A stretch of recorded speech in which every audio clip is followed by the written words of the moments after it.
નમસ્કાર, તમે જોઈ રહ્યા છો ગુજરાત વાયરલ ન્યૂઝ. હું છું તમારો હોસ્ટ. ચાલો જોઈએ આજના ગુજરાતના ટોપ 9 મોટા સમાચાર. સમાચાર નંબર 1. અમદાવાદ રાજકોટ હાઈવે પર આજે ભયાનક અકસ્માત સર્જાયો. બસ અને ટેન્કર વચ્ચે અથડામણ બાદ આગ લાગી હતી.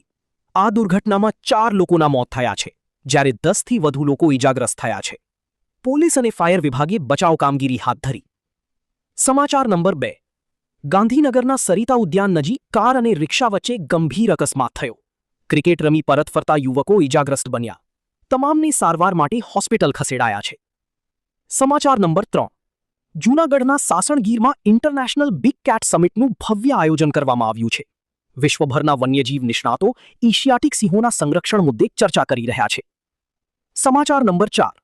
ગુજરાત બોર્ડ દ્વારા ધોરણ 12ની પૂરક પરીક્ષાનું સમયપત્રક જાહેર કરવામાં આવ્યું છે. વિદ્યાર્થીઓ હવે ઓનલાઈન નોંધણી કરી શકશે. સમાચાર નંબર 5. વડોદરાના કોંગ્રેસ કાઉન્સિલર આશીષ જોશીની અમદાવાદમાંથી ધરપકડ કરવામાં આવી છે. ચૂંટણી દરમિયાન દારૂ કેસ મામલે પોલીસ કાર્યવાહી કરી રહી છે.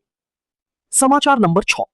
ભરૂચના જંબુસરમાં ડીઝલની અછત સર્જાતા લોકો મુશ્કેલીમાં મુકાયા છે.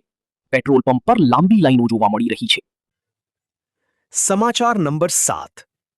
ગુજરાતની જાણીતી ફાર્મા કંપની કોરોના રેમેડીઝે FY26માં આવક અને નફામાં મોટો વધારો નોંધાવ્યો છે. કંપનીએ 17% આવક વૃદ્ધિ દર્શાવી છે. સમાચાર number 8. Gujarat chamber of commerce દ્વારા સસ્ટેનેબિલિટી સમિટનું આયોજન કરવામાં આવ્યું છે.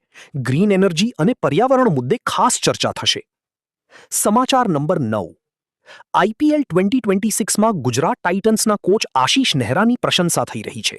સંજય બંગારે મોહમ્મદ સિરાજના વિકાસ પાછળ નેહરાને મોટું શ્રેય આપ્યું.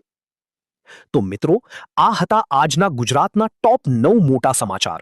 આવા ઝડપી અને વાયરલ સમાચાર માટે ગુજરાત વાયરલ ન્યૂઝને સબસ્ક્રાઇબ કરો. વિડીયોને લાઇક અને શેર કરવાનું ભૂલતા નહીં. નમસ્કાર.